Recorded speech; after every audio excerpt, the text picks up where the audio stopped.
Madame la représentante de l'Organisation internationale de la francophonie, messieurs les directeurs généraux représentants du ministère de l'Éducation, monsieur le directeur de Business France, mesdames et messieurs, bienvenue à l'Institut français de Tunisie cet après-midi. Très heureux de vous accueillir pour cet événement autour de la EdTech en Tunisie pour l'apprentissage de la langue française, un événement YALLAB.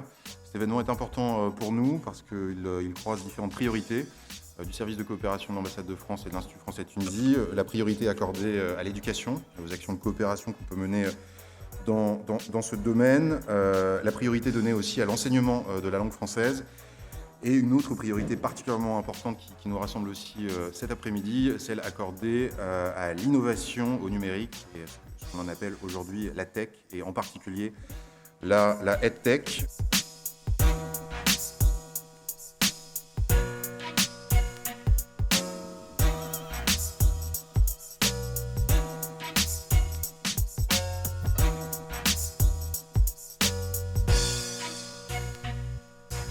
Je pense que la Tunisie est un des pays phares dans le numérique en Afrique, qu'en France constitue vraiment des richesses. Et quand on mélange les deux, on tombe effectivement sur cette catégorie et cette filière des EdTech qui est particulièrement intéressante, avec des enjeux, des contraintes, des leviers. Et un des leviers, ce sont les entreprises.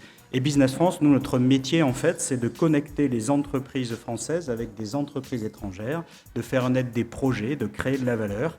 Et on a la chance d'avoir donc une filière très structurée en France avec beaucoup d'entreprises. Ce sont plus de la moitié des entreprises ont été créées il y a moins de 5 ans.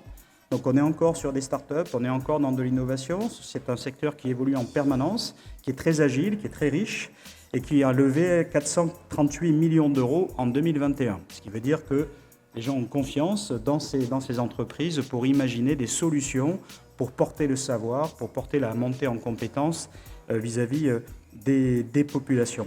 La majorité des EdTech sont dans la formation, l'éducation, le scolaire, et souvent on a des entreprises qui ont des applications dans les trois, et le chiffre d'affaires en France, c'est 1,3 milliard d'euros.